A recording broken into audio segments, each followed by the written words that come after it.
Hey,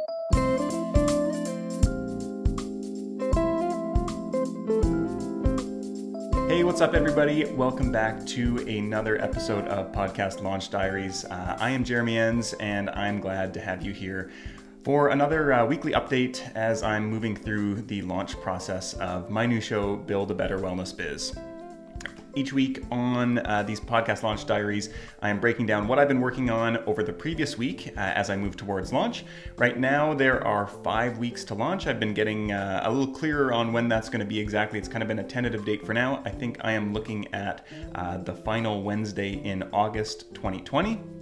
And so that's about 5 weeks away, and that's starting to get now into the 1 month to go. Next week feels like things are going to start getting a little bit more urgent as I reach that 1 month mark. And till now, I felt pretty relaxed about everything.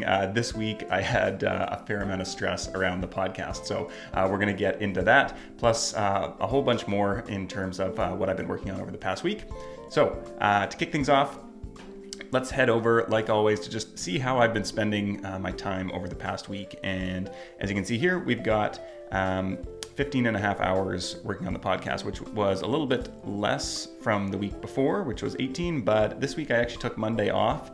So that was all in 4 days. So it was a lot of time spent working on the podcast this week in a shorter amount of time. So, and I actually took last Friday off as well. So that was a day that would also 2 days that I normally include in these launch update videos that I was not working. So, pretty hefty couple days there this week. Most of that was related to doing actual interviews. If we look here, we've got interview prep, more interviews and interview prep down here. There was 4 interviews this week. And, those interviews were on, I talked to Tasha Booth about hiring and building a team and building a positive team culture, which is something that I'm really passionate about. Had a just awesome conversation with her.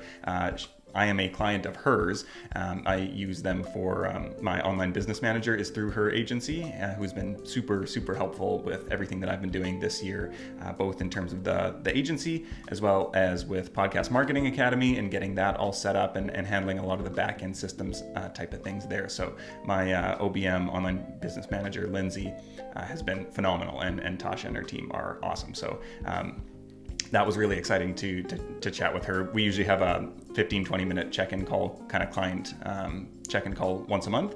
And those are always one of the highlights in talking to her about how she's running her business. And she has a podcast as well. So we have lots of overlap there. And that was a fantastic conversation. Then I talked to Tyson Franklin, who is a podiatrist, or was a podiatrist, who had owned 20-something different podiatry clinics over his career and now works as a business coach for podiatrists. And he has 1 podcast now, was running 2 for a long time. He's been active on YouTube. He blogs regularly. He's just like really active online as well. And one of the things that I thought was so interesting that he talked about was this idea of niching, which is something that I'm a big believer in, and that's one of the reasons why I am targeting this show specifically to health and wellness experts and professionals. My new show, Build a Better Wellness Biz, is because really I love talking about business and marketing, but most of our clients are in the health and wellness space, and so I kind of resisted niching for a long time, and finally was like, okay, what if we actually committed to really becoming the best option available, the best in the world at helping health and wellness business owners build audiences and get the word out about everything that they're doing. And so one of the things that Tyson talked about was how he had initially started just in small business marketing, and he had started a podcast there. That was his first one, and he'd been around like 1,000, 2,000 downloads an episode, which I know for a lot of people is fantastic numbers. And he was kind of wanting more. And so then when he actually, he didn't plan this exactly, but when he started his new show, Podiatry Legends, he realized that almost right off the bat, he was getting 5,000, 6,000, 7,000 downloads an episode because he was more niche, which it doesn't really make logical sense when you think about it. And this is why so many people resist niching, is because you think, well, there are way more people who are interested in just general small business and marketing information. There are probably, hundreds of thousands or millions of people who want to learn about that out there. Whereas how many podiatrists can there possibly be who are also interested in consuming that kind of business growth and marketing information? And yet, the numbers didn't lie. He had a way easier time getting way more downloads, almost double or triple the number of downloads that he was getting on the show that should have had a bigger audience. And so that is really the power of niching. And he talked about that, but he also then talked about how the same thing happened with his podiatry practices, where the ones where he had specialized in a very specific issue, treating a certain type of, maybe it was only knee pain or something like that versus general podiatry, those practices always gained traction so much faster and just took off and were more profitable and were just better businesses. So I love both of those examples that he shared. And I think that was such a clear, someone who's done both the broad and the niche and actually has the numbers to back it up. I thought that was such a great example of really the power of niching. And so, that's something that I'm hoping to tap into with this new show, going niche rather than just aiming at online business in general, which is obviously a very crowded space. And while I love talking about that, one of the goals for my show here is to help specifically health and wellness business owners become better at marketing and building an audience around their work, but also learning a lot that I can then apply to our clients so that, we can offer a better service to the people that we work with because we have a broad understanding of the industry and what the challenges that they're facing are. So it's kind of just a flywheel that feeds into itself. And so that's something that I'm really excited to get further and further into. So that was a fantastic interview with Tyson. He just got a great sense of humor, and you'll just have to listen to that when it comes out. It's a good one. Then I talked to Abel James, who is, he had the #1 podcast in the health category for 5 years straight, and is a New York Times bestselling author. He's won awards for his songwriting. He's won awards for his web series. His podcast has won a bunch of awards, just like super successful all around. But he talked about how we got really deep into how the internet and a lot of the tech giants out there are really making it difficult for a lot of businesses, especially in the health space, with updates to SEO and all this kind of like censoring and filtering you out of different search results if you're talking about specific topics. He built his brand on a fat burning diet, and it's basically a paleo style diet based on very kind of natural foods that our ancestors would have eaten thousands of years ago. And his diet, the wild diet, is a little bit less restrictive than paleo. And so his kind of whole pitch is you can lose weight while eating cheeseburgers and cookies. And it's a little more nuanced than that. You also want to be eating a lot of veggies, but he's just like an unbelievably smart guy who is clearly super thoughtful about everything, and something of a philosopher, I would say, as well. I don't know if he would identify as that, but he's just super knowledgeable on a lot of different topics. And so we talked a lot about how the internet is really shaping how we have to adapt to run our businesses successfully, and how sometimes, we don't really have that much power. And we got into, I love this conversation. We got into a lot about like the ethics of marketing online and how we want to show up as business owners, the types of businesses we want to build, and where those boundaries are and what we feel comfortable with. And that's actually something that on our team, we had a team meeting yesterday to try and map out, what our official stance is on a number of issues. And we want to put together a value statement that we publish online publicly and say like, okay, this is what we're working towards. This is the type of world that we want to create. And, we want to work with people who are aligned with that. And hopefully that is going to attract the type of people that we want to work with, and that we're going to be able to help get good results because we have that alignment, and repel some of the people who might be difficult for us or lead to us feeling uncomfortable as we're working on their shows. And that's something that, for everybody in the podcast space, like we have platforms that propagate beliefs. And so whether it's our guests or our own or our clients, in my case, I think we need to be very intentional about, what the ideas and the messages that we're spreading are, because we do have that personal responsibility. And so I think it's important to be clear on that up front and decide, where the boundaries for you are and what you're going to air and what you're not. So if a guest says something, do you just cut that out?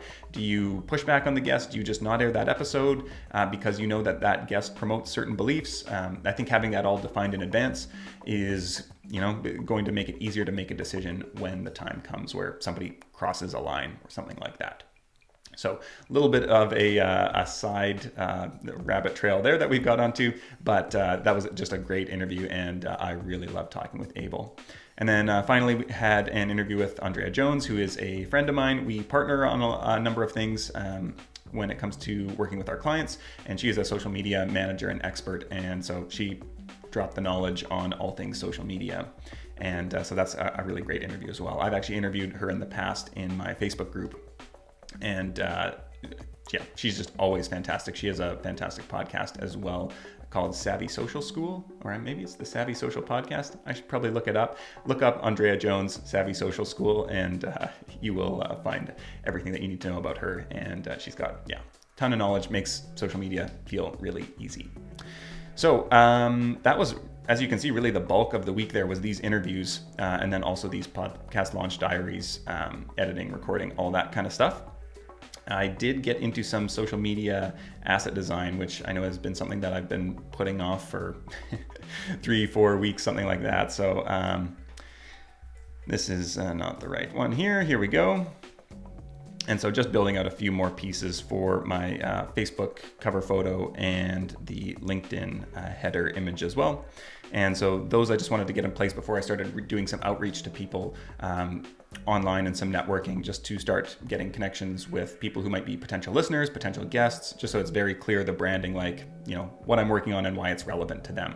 And so as you can see here, it's just got the name of the podcast, which is very clear and explanatory. Anybody who looks at this is gonna, you know, kind of see immediately whether this is something that applies to them or not. And then a bit of a tagline here, or something that I would refer to as a podcast promise, which is, you know, basically like what it says, the promise of what people will get for engaging with the show. And so in this case, it is a podcast helping you create more profit, ease, and impact in your online wellness business. So let's jump over to Asana here. And so we've covered the time log. One of the other things that I started doing, I've been reading the book by Austin Kleon called Show Your Work. And I read his first book, Steal Like an Artist, a couple months ago and really loved it. And I've been a fan of his newsletter for a while and am really enjoying his books. And basically the premise of Show Your Work is that one of the best ways, or maybe the best way, to build a following online is to just work in public. And so as you are, you know, doing whatever your work is, in this case, it's creating this podcast, like, show what goes into that. And so, you know, these podcast launch diaries are part of that. And I've also taken that a step further. I had the idea while reading the book this week to start just doing daily updates as well. And so those daily updates are, you know, a lot of the content that goes into these videos in the end is just in a different format. So what I've started doing is just posting a daily Twitter thread here and basically doing a countdown with, you know, everything, the update on the day and everything that I got into on that day. And so we have just, you know, this is 4 posts here in the thread, and just kind of the update there. So if you're on Twitter, I'd love for you to follow me if you are interested in finding out, you know, these daily updates and everything that I'm doing on a day-to-day basis. You can also keep watching these videos, and I'll be covering all the same stuff there. So either way, whichever one works for you, I would love to have you following along and hear your thoughts and feedback and insights in response to what I'm doing. Because I know I'm not the only one out there launching a podcast right now, and I'm not the only one getting hung up on some of the elements of launching a podcast. And as I've done this, you know, a lot more than a lot of podcasters, hopefully that there's something that I can share that might make launching your current or next podcast a little bit easier. So that is there as well. And this has been getting almost zero traction off the bat. So that's going to be a continual experiment to see, you know, what I can do to make this more compelling to people and grow that following, hopefully, on Twitter as well. One of the other things I'll say about this is, initially, of course, this is so funny because this is one of the things that I talked with Andrea about when it comes to social media, is that people want to immediately be on every platform. And initially I was falling into this trap as well, where I was like, well, I'm going to do these daily updates on Twitter and LinkedIn and Facebook and all these places. And finally I was like, okay, I can do this one place, and I'm going to do Twitter, because I'm really getting into Twitter right now. It feels like the most fun for me. There's a lot of people that I like who I'm interact with on Twitter. So that's where I'm going to stick with for now, and potentially expand elsewhere once I really have the system down for that. But the cool thing about this is I've just set myself a very small goal that's almost impossible not to do, and just say, okay, at 5 minutes, the last 5 minutes of every day, I'm just going to write down what I did and then post it. And so it doesn't need to be difficult. It's hard to make an excuse because it's only 5 minutes. I have 5 minutes. And that's something that I found when it comes to building habits. I don't know what happened over the past 6 months or a year, but I have really improved my skill at building habits I don't really know what happened there, but that's one of the things that I noticed, and from what I have read from some habit building experts is, make it so impossible not to do that, it just doesn't make sense not to do it. It's such an easy thing. The bar is so low that it would be ridiculous to not do the task. And the one example I've heard before is like, set yourself a goal of flossing a single tooth, and that will help you create the habit of flossing all your teeth, because why would you not floss all your teeth if you're already flossing just one? But it's a bit ridiculous to say like, oh, I don't have the energy or I don't have the time to floss one tooth. So a little bit of habit wisdom there for you. So daily Twitter updates. We talked about the 4 interviews and the niching advice from Tyson, which, I'm just still like, I love that example that he talked about there, especially having the numbers side by side on going broad versus going niche and how much better going niche was. And hopefully I'll have my own updates on that as we get through the launch. All right, so one of the issues that I've been running into this week, and that is largely because I took off Friday and Monday, was getting behind on interview prep. So on Tuesday I had 1 interview and Wednesday I had 3, and I hadn't done a whole lot of prep beforehand. I'd listened to a couple things from each of the guests, but on Tuesday was a hectic day trying to cram all this research in for these interviews. And I think I mentioned before that one of the things I'm realizing is I've been spending maybe 2 hours on interview prep per guest to this point, maybe 3, because I haven't been tracking my time when I've been listening to other shows that they've been on. I usually go for a walk at lunch for an hour and just listen to podcasts that they've been on, other interviews. And what I'm realizing is like, I don't feel comfortable as I would like to be in the interviews, to be able to take it different directions and kind of improvise a little bit. So that's one of the things that I'm realizing I need to get way more ahead on that. And so I've already started doing that now I just have 2 interviews next week, and then I think 2 the following week. So I've been already listening and making notes on each of those guests, and I'm feeling a lot more confident because these ones kind of snuck up on me this week, and they all went really well. But I am realizing that I do want to be more prepared and feel more confident going into them to create better interviews. So that is something that is becoming very clear that I need to do. Kind of along those lines, I've been thinking a lot about time management and when it comes to the interviews and the production and all that kind of thing. And right now, as I'm gearing up for launch, I'm trying to just get a whole bunch of interviews in the bag. And if we jump over to my other Asana production board, it looks like we've got 1, 2, 3, 4, 5, 6, 7, 8. So 8 interviews done. I'm probably going to launch with 3 episodes on launch day, and at least 1, if not 2, will be solo episodes. I'm still going to record a bunch of solo episodes. So I've got 8 interviews, and I would like to record 5 to 10 solo episodes before launch. So I'm in really good shape so far. So that's good. And I also have all of these interviews lined up as well. So there's a lot of content here that is coming up, and I'm really excited for a lot of these interviews. So things are feeling pretty good right now in terms of the amount of content I have in the bag before launch, but it's also been pretty hectic because I've had 2 or 3 days a week that will have interviews, which just feels kind of, there's some pressure and some tenseness around it for me. So what I really want to do in the future is I'm looking at, I would love to try and get all my interviews on 1 day per month, where I just get 5 interviews. 1 day is just booked off entirely to batch those interviews, and we'll see if that's doable. Because I'm in Europe right now, the time zone, I don't know that I actually have enough crossover time with North America, US, and Canada to be able to do that, where we both have crossover availability, myself and the guests, especially people on the West Coast. So I might look at doing 2 days a month. But what my kind of plan is here, I would love to have 1 day, this is an ideal scenario, let's say 1 day a month where I'm batching all the interviews, 1 day for all the editing, 1 day for the content repurposing, and then everything is taken care of. So 3 days of just entirely dedicated to producing the podcast, and then that's it for the month. So that's my kind of ultimate goal that I'm working towards. Now that I have all these interviews scheduled, I'm going to start limiting my availability on my Calendly booking app. And we'll hopefully continue to be able to get people on and see if I get any pushback on with guests from needing more availability or not finding times that work. So we'll see how that goes. That's the goal, and that's what I recommend for most people, is if you can batch, just do it. It's so much more efficient, and it makes it so much easier on you. On our Q&A call yesterday in Podcast Marketing Academy, we were talking a lot about just how much time goes into creating podcasts. And Ari, one of the members, he was talking about a friend of his was asking him, how hard is it to start a podcast? And Ari told him, like, well, it's pretty easy to start a podcast. The hard thing is keeping up with it and doing all the work on a weekly basis or whatever your release schedule is. But then we got into this big conversation about systems and project management tools and things like that, and automation that can make that a lot easier, which if you've been watching these before, you know that I'm a fan of the systems and the automation and the flow charts and all of those things. So I'll definitely be sharing some more of those as I get things built out. One of my goals for next week, I've kind of started it here, is to create the SOP for each episode's production. So basically listing down everything that needs to happen in the order it needs to happen. And this will be built out further and in more depth, but I'll share that in more detail once that gets built out next week. So batching interviews, that's the goal.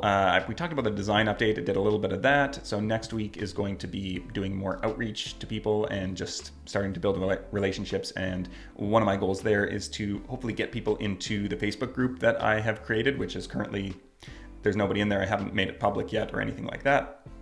But that is the goal. I'd like to get people in there early and be creating content and sharing behind the scenes stuff like these videos, but also just excerpts from the episodes before they go live and things like that.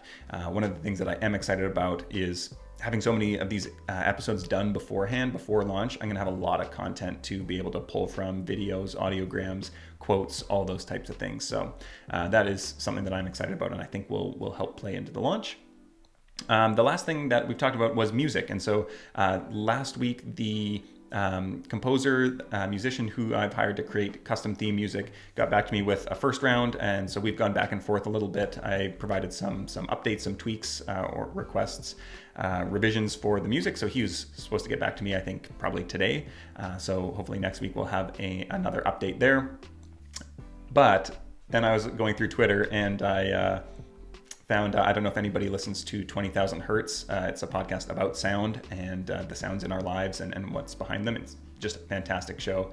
And the host, Dallas, was tweeting, asking for music recommendations for like royalty-free music libraries. And so I went down the rabbit hole listening to a bunch of those. And so now I've got this one song that's being commissioned. And now I found this other music too that I'm like, oh, this feels like the music. So I'm not quite sure what I'm going to do there. I might end up just licensing both of them and using, them for different parts of the show or whatever that might be, ad breaks, different transitions, those types of things. I do want it to be, I think, more than just one song anyway, and have some audio branding elements in the transitions between different segments of the show and things like that. So I'll probably end up using both of them. It'll just be a little bit more expensive than I was initially thinking. And to revisit that, it was $300 Canadian to have this song commissioned. And this new song that I'm looking at, I don't quite know the licensing rules because on his website it is all video oriented, so I need to get in touch to see if the same kind of licenses apply to podcasting. I assume it would be the same license as a YouTube video, but we'll see. And that was around $250 for that song, which is normally, like I've said in the past, I use a service called artlist.io, and that is a $200 a year for unlimited music, but their music's pretty good, but it is a little stock music-y. And what I like about this guy is he's just, a musician himself, and a lot of his stuff sounds less stocky, a little less generic. And so I'm thinking that might be worth paying for in this case. Normally, it kind of depends on your thoughts around branding and how you want to position the show. For me, because this show is really a showcase of our abilities as a team at Counterweight Creative to produce podcasts. Like, for me, it's really important for it to sound different and really amazing. And so one of the things is, the music branding. And then also one of the things that I've been really excited about so far is that every single interview so far I've got the guests to record local audio as well. And so I'm pretty confident and comfortable with the audio quality that we've been getting, that it is going to sound a lot better than a lot of shows, because there's no internet Zoom breakup or Skype or any of that type of stuff. So I'm excited about how that's all going to come together, and getting into the production side of things in the next couple weeks is I'm really looking forward to that. I'm also a little bit nervous because I'm probably going to find all of these things that I've been doing, annoying vocal tics or whatever, that I'm going to become aware of and be like, oh no, I did like 8 interviews doing this and I should have been cutting those out the whole time. So we'll give you an update on that as I get into the actual editing and production side of things. So that is the update on what I've been up to this week. Let's look at some of the goals that I had. Map out lead magnet. No, that did not get done. That's being moved to next week. I did do a little bit of follow-up with collaborators and guests, but not as much as I would like. That's going to get moved to next week as well. I did follow up on the audio assets like I was talking about with the composer, and so there's still more follow-up to be done. So hopefully by next week that will be finalized, and I'll have also made a decision on this other royalty-free music that I've been talking about here. I did build out the visual assets that I was looking for. I realized I still do need to do a couple more in order to get people into the Facebook group. I don't have a header image created for that, but I will do that. And then start doing networking outreach. Again, no. It's been a rough couple weeks with some of these goals that I've had. So that's also getting moved to next week. So if we look ahead, here are my goals for the upcoming week. And so again, map out the lead magnet. That I feel like I really need to get on this. Social media outreach and networking, like I talked about, get the music finalized, follow up with potential collaborators and other guests. I haven't done much guest outreach in a while, and I know I do have a bunch of people already lined up, but I do want to, especially some of the people who my current guests have referred and recommended, I want to follow up with those people and say, hey, can you give me a introduction to that person, because they sound amazing. And so I want to get some of those going while we've still, just talked recently on the interview, and so that connection is still fresh. And then I also, one of the big things, this is maybe getting pretty ambitious for next week, but I want to get started on doing some guesting outreach to have myself on other shows around the launch. And so because that's a month away, I really need to get started on that outreach pretty quickly. So that is going to be something that I definitely want to get started on next week. And so I can get in front of a bunch of people around the time of the podcast launch. And hopefully they are a good fit for what I'm doing as well, and can pull some of those people back to my audience. So that is one of the most important things over the next week or two as well. And then, like I mentioned, creating the SOPs for the episode production. So I'm excited to, I say I'm excited, I'm a huge systems nerd. So of course I'm excited to document and create checklists and more flowcharts and spreadsheets and all those types of things. But I know that's not for everyone, but I love it. So I think that is it for this week's update. I would love to hear if you are currently launching a podcast. Where are you at in the process, and what are some of the challenges that you're facing? What's holding you up right now? I'm getting stuck on music. I'm wondering if other people are getting stuck on music. Is it design? Is it the actual recording, guest outreach? If you are in the middle of launching a podcast, reach out, let me know. Where are you getting stuck? What are you finding really easy? What are you having fun with right now? I've been having a lot of fun with these interviews, even though they have been a little bit stressful, but I got, after my interview with Abel, I mean, he's, like I said, he had his podcast was the top podcast in the health category for 5 years straight, and he's been going since 2012. So he's been in the podcasting game a long time, and he's done a lot of interviews. And at the end of the interview, he gave me that that praise that every single interviewer just like makes your like heart swell. He's like, that was a great interview. You can just tell the difference when it's not a good one. And I was just like melted a little bit inside, because I've done some interviewing in the past, but I haven't hosted a show in a couple of years. So I was kind of like, oh, I don't know if I still have it. So that was really great to hear. And it really was a great conversation that I can't wait for everybody to hear. So that's it. Let me know if you have comments, questions, anything like that, anything you want to see me cover, and I will be happy to do so. So until next week, come say hi on Twitter, follow me along for the daily updates, or I will see you back here for the next video weekly update. And until then, have a good one. See ya.